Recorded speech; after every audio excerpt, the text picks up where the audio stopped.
Hey Earl, a toolbox fell down and I left a big gash in your beautiful paintwork. Can you fix that for me? Welcome back to the Midday Q&A. I'm your host, the Duckman. And this right here is Caroline, a little chicken that wandered up here. Now, she and Rudy both wandered up on the 4th of July, and I have been feeding them and taking care of them ever since. It's been now, we got 5 months, just a little over 5 months. And Caroline is still here, but I do have some sad news. Rudy disappeared on Saturday. Last I saw him on the security cameras was around 3 o'clock in the afternoon. I haven't heard his crowing since. I don't know if somebody picked him up, if he got hit by a car, or if something ate him. But he was fast, and he was strong, and I would suspect that he probably would have gotten away, you know, should somebody have gone after him, or even an animal went after him, but there was always that possibility that something might have run him over. I haven't seen any feathers around. I don't know what the deal is, but he's been gone, and I've never seen him gone. Since the 4th of July, he has been here every day, and it probably helps because I've been feeding him and taking good care of him. I talked to him, and I was even getting some pets in last week, which kind of surprised me. But as you know, Caroline here moved in a couple weeks ago. She decided to take up residency right here on my front porch. Now, she's always coming back. She chooses to be here. This is where she chose to lay her eggs. This is where she feels that she is safe. So, for me to remove her from here doesn't seem like the right thing to do, that I should let her continue to sit on her eggs and let her have that opportunity to hatch them babies. But this is where the question of morals and ethics comes into place. Caroline here, if Rudy is gone and he doesn't come back, she's going to be all by herself without the protection of a rooster. And I will say that anytime I walk near her, he would come after me. I mean, he would come after me, so he was her protection. Now that she's by herself, the only thing she's got is me. And even though she's not my chicken, I don't know that I shouldn't be doing as much as I can to take care of her.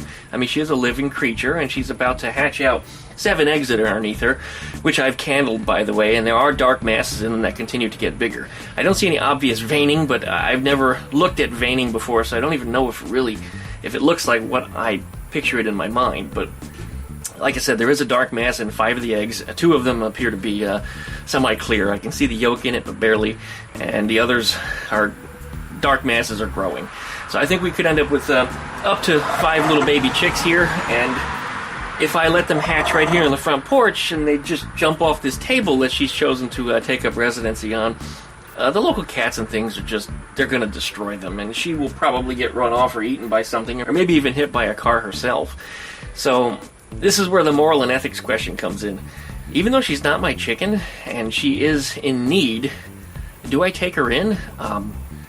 Do I, get a coop and give her a place to live and try to keep her house warm so that way she has the ability to raise them chickens and get them to grow and to be, productive creatures? I think they deserve that opportunity, and I don't think they'd have that without me.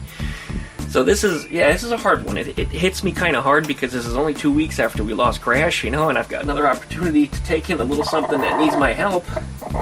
And I didn't think I was going to get choked up over this, but this bothers me. But I think I already know what the right answer is, but if you guys could comment down below and tell me what you think. I do need some help with this. Of course, if the owner did come along and say, hey, that's my chicken, I would gladly give that chicken back, as well as the babies, because they were a product of her chicken. But at the same time, if nobody comes and claims this thing, she would stay. I mean, there's no reason I would kick her out. There's no reason I would get rid of her. And should it come time to move, I would take her and her babies to my new piece of property, where we talked about getting some chickens and things anyway. It's just I'm a little early. I didn't want chickens yet. And I really didn't want all of Krash's babies yet either, which, by the way, are only a couple weeks from hatching. No updates yet from the duck farmer. I have to actually give him a ring and see if he's got anything for me on that. But we'll talk about it when the time comes. But, well, that's where I stand. I need you guys' help. Tell me what you think. Comment down below. And Thanks for watching. Always licky, likey, comment, subscribe. Don't forget to plug that dingle belly so you get updates every time I upload a video. Check out DuckShit.net for all my different social media links, as well as B's social media links. You'll find them there also. And speaking of B, just last week she got her own chicken, just coincidentally. Its name is Kumquat. It turned out to be the runt of the group and got picked on, so she separated and brought it home. And she wanted a second chicken. And this little beautiful Caroline here, who is, I would believe, to be a purebred gold-ribbed Wyandotte, and I think I'm saying that right. I don't know. I'm not a chicken guy, but I think it would be really, really nice to give one of the babies to B, so B would have a partner for her chicken. She wants another girl, and looking how sweet this thing is, I would say that if she's gets anything lucky at all, you know, she'll have a wonderful little girl to join her. Right? Yeah, you want to make a baby? Send it over to Kumquat's house? Kumquat's the name of B's chicken, if I didn't say that already. But this thing is just, she's a sweetheart. And I think she deserves the right to live, same as anything else. Well, here I am, taking in another single mother. And helping them out. And it's been a lot of times I've done this before, and, you know, I have nothing to show for any of it. So we'll see if things are going to be different for Caroline and I. Yeah. I know I'm not a chicken fucker.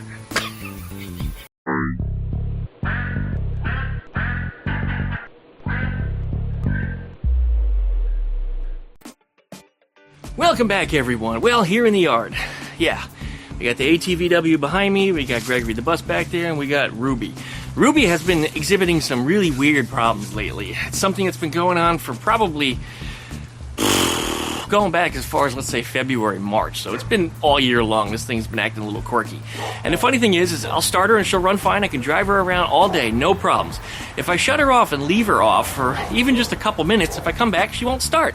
It's not flooded, so it's not that. It seems like it's some kind of weird electrical problem because after all, I'll just crank it and let go of the key, all of a sudden it'll fire up. No sense to me whatsoever, just why it would be behaving the way it is. And sometimes once it fires up, it'll just stall, shut off. And sometimes even after letting it sit for that 5 minutes, I turn the key, it'll run for about 5 seconds, shut itself off. Again, it's not fuel, but I have not been able to crank it starting, I can't reach the key when you're looking in the engine compartment to check for a spark simultaneously. When I wiggle around some of the wires and things, when it doesn't want to start, sometimes it'll start, sometimes it won't.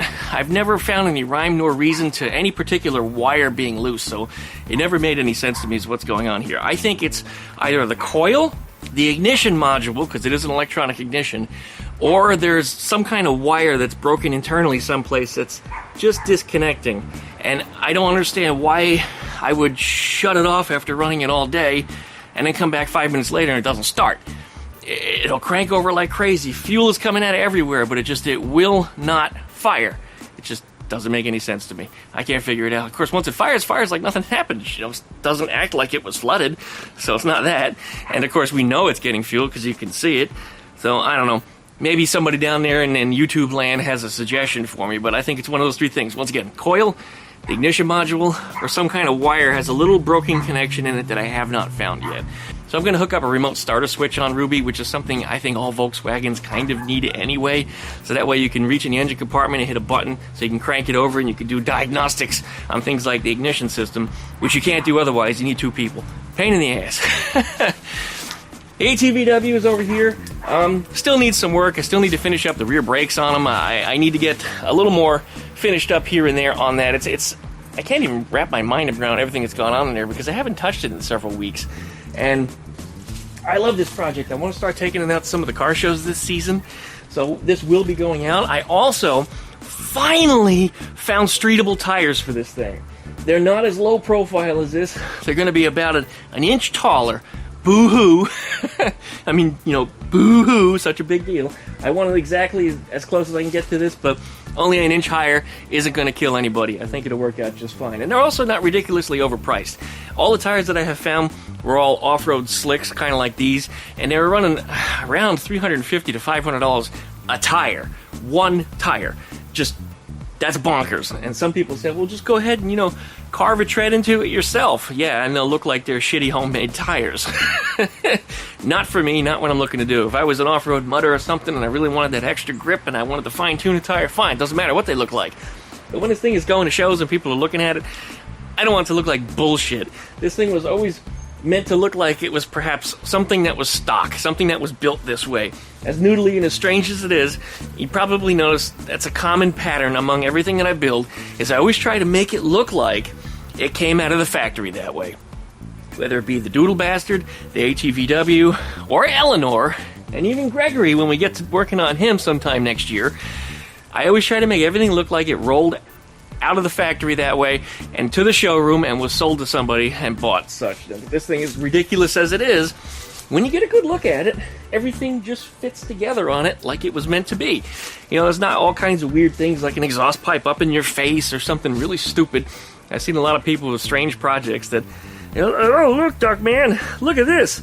This is something that I built, and you were the inspiration of it. And I'm like, whoa, okay, I'll give you points for, you know, putting something together that came out of your mind, but when it comes down to it, it isn't something that's refined enough that I would want to use.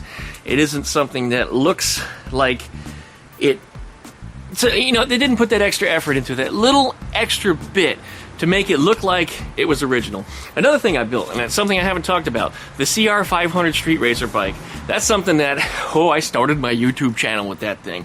And that's one of the reasons for the cycles in the DuckmanCycles name. I need to start working on some motorcycle stuff over here, and it's not something that I've done in quite a while. And that project was originally my SV650. I bought it with a blown engine. I got a CR500 engine, and I said, I'd love a two-stroke bike. Let me put this in the frame. I made a subframe for it. I bolted it in there. I got everything going. I went over to A-Bomb, who doesn't live very far from here at all, with a shop, and I had to make me a custom Kickstarter shaft because it had to be longer. And the problem we had is that CR500s, with all that compression from that big fucking piston, causes the shaft to have too much stress on it, and it would just twist off. And it seems like no matter how he machined one, no matter how he welded it, no matter what he did to it, it always just twisted right off. So I put that project on the back burner, and I let it sit, and a better idea came along, and that was, why don't I just get a CR250 aluminum frame, put the CR500 engine in it, which is tried and true, and get that thing working as is. So again, it went back to A-Bombs, and he welded up the tabs on it, and we got that engine mounted in that frame, and it works well. Then I took a street bike suspension and mounted it to that frame, and continued with the project from there. Did I give up on the SV650? No. A lot of stupid people up on YouTube seem to think that I did, and I did not. The one thing that I did do was shift gears, and the project changed. It actually became a much lighter bike, and it became a much more practical to put together bike. I will be mounting a streetable type gas tank up on top of it, making it look more like a sport bike. I've also got some fairings and stuff for it, which I have been hiding for over 10 years. Come to think of it, I think I've probably been hiding it for about 14 years. You guys on YouTube have not seen these things. And they will be eventually coming to fruition sometime when I get my shop built. So the CR500 project is not something that I'm going to be doing anytime soon. I just need more space to work on it, even though it's just a motorcycle. It's not very big. I just need shop space. I need to be able to spread things out so I can find things. Right now I have shit on top of shit on top of shit, which is the way my brother put it. There's just stuff everywhere, and it's literally stacked up. And if I got to get to that thing that's on the bottom, hey, I don't even remember it's there. I just got so much stuff. I've got all of my tools here, which I've accumulated over the years. I got all my spare parts here. I've also got all the stuff that I pulled at a dad's house, and he easily had twice as much in the tool department that I do.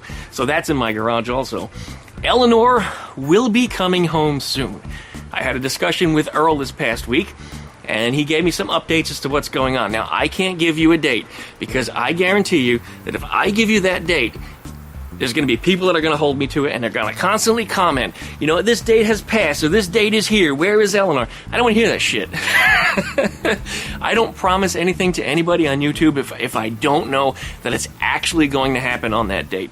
And that's one such example. Now, I will tell you that it's not that far off in the future, and the reason why I'm bringing that up is because Eleanore needs to go in that garage.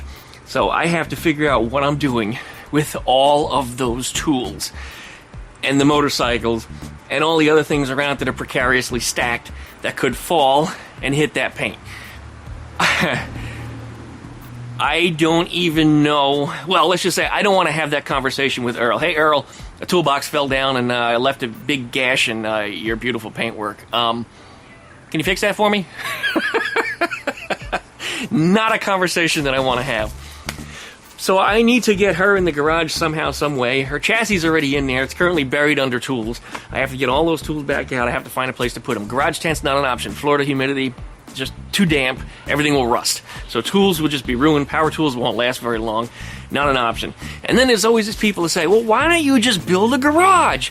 Because, you idiots, I keep telling you I'm moving. I am building a garage. It's going to be bigger, probably bigger than my entire property here. The shop, physically, the dimensions of it will be bigger than my entire yard at this location. And to me, I'm looking around, and I realize I've got a lot of shit. But when you take the house out of the yard and you spread everything out and you put up a nice mezzanine to put stuff upstairs and just get things out of the way, that's a tremendous amount of space. And again, I'm still looking at property. I have not committed to anything just yet. People, they keep asking. They keep asking. Even after last week's video, they're still asking. Some people even ask down in the video comments, and I've just been kind of a jackass to just delete them. I'm like, yeah, I just answered the video. Come on, guys, delete. Watch the video. And the reason why I put these videos together and I upload them the way I do is so I don't have to keep answering the same questions over and over again. That's what my Q&A videos are all about. But if you don't watch the video, you'll never get your answers. So I will refer you back to these videos in the event that you ask the questions that are in them, because that's why they're here, right? I'm not trying to be a jackass. I'm trying to be informative and give you guys what you want. And if I have it and I can give it, I will give it. And of course, we'll put it on video and blah, blah, blah. Anyways, lots going on around here. Lots more behind the scenes than what you know. My washing machine blew up this week too. So I started taking out a pallet, only to find out that the damn parts in it are discontinued because it's a 15-year-old washer, and apparently the transmission they used in it is a 30-year-old transmission that they just discontinued about 2 years ago. So, damn it! Kind of amazing that I got 15 years out of a washer anyway, but what you can't see off camera is a big pile of washing machines because I was hoping to pull some parts and cobble something together, just like I did for Eleanore, just like I'm doing for Gregory, just like I did for the ATVW. I'm good about taking things and just making something good out of what's there. But so far, all the parts that I pulled together, fit right. And I still need some seals and nuts and a little bit of this and that, all parts that are discontinued, so I can't get anything working just right yet. Now, of course, I could pull some money out of my investments and just go buy a new washing machine. I mean, what do they cost nowadays? About $300-400. $300-400 is a lot of money to be pulling out, and I'm going to get penalized for that. So, right now, I'm living just paycheck to paycheck, if you will, just trying to make sure that my head stays afloat while investments are percolating, and then they're going to turn into a shop sometime next year. Things will be a lot easier at that point because no more mortgage payment. I'm going to get out of this house. I think that's what I'm going to do, is I'm going to wind up selling it or renting it, so either way, it'll be zero or it'll be canceled out to zero, or actually it'll be a form of income, if you will, helping to pay off that mortgage. So we'll see what happens when time comes. Still making a lot of adjustments and trying to figure some things out in my life, my personal life. There's a lot of other things going on that I can't talk about. There's a lot of other people that are involved in things that really aren't interested in being involved, so I don't talk about them or what's going on in their lives either. But I thank you guys for always sticking with me. Licky, likey, comment, and subscribe. There is a PayPal link down below in the video description. There's also one up on duckshit.net, or you can join my Patreon. Anybody that's willing to support me, to help me to get to that point of building this shop, I mean, anything counts. You guys that gave me $1, I really appreciate that. And I appreciate that more than you know, because it's happened a lot of times. And it adds up over time. And of course, I've been smart to put it into an investment account, and it's turned into more money over the time that it's been put in there. I'm not pissing these things away. I mean, I do drink, but I haven't had a drink now in 3 or 4 days anyway. And not because I'm going sober, but just because I don't drink that much. So don't take that the wrong way. Occasionally, I do like to have a rum and coke, and maybe if I'm out somewhere, I might have a beer, 2, or sometimes even 3. But tonight is actually Taco Tuesday, so I'll have a margarita with Wild Bill. And I'm going to give some shout-outs, too. I'm going to give a shout-out to VW Jawbreaker, who was at the No Dose show about a week or so ago, and I was supposed to be at that show, but due to the passing of Krash, I couldn't get my mind together, and it had just happened. And I didn't want to go to the show, and everybody had seen my video, and, oh, Duckman, we're so sorry! Where's your ducks? We want to know... I couldn't handle that. That was too much for me, and I knew that was exactly what was going to happen, so that's the primary reason why I didn't want to go to the show. Not just because I felt bad, but because everybody was going to make me feel worse, so that's why I didn't go. Well, Jawbreaker recorded the show, And you should check out his channel. Over there, down below in the video description, will be a link. And it's actually kind of funny because as he's walking around, he walks up to Wild Bill's bus, and that's how I'm connecting the dots to this stuff. He's like, "Hey, look, Wild Bill from Pensacola." And he's like, "Yay!" And he puts glasses on. I was like, "Oh, pretty cool to see Wild Bill in a video that's not mine." And I also like to give a shout out to good old Mike. Good old Mike, man, you're it's just. I guess I've known you for, 2-3 years now, something like that, through YouTube. Never got to meet you. We've talked on the phone. We've also done a couple of podcasts. Well, one podcast together. I'd like to do more. He's got a new Beetlecast podcast coming up. I'm really excited for that. Check out good old Mike down below in the video description. You should. He's going to start working on his Beetle again, and I am really excited about that. Apparently, not to give away too many spoilers, he said it in his video, but he's going from the Baja look that he was originally going to do. He and his wife decided that they're going to put it back to a stock-shaped body instead.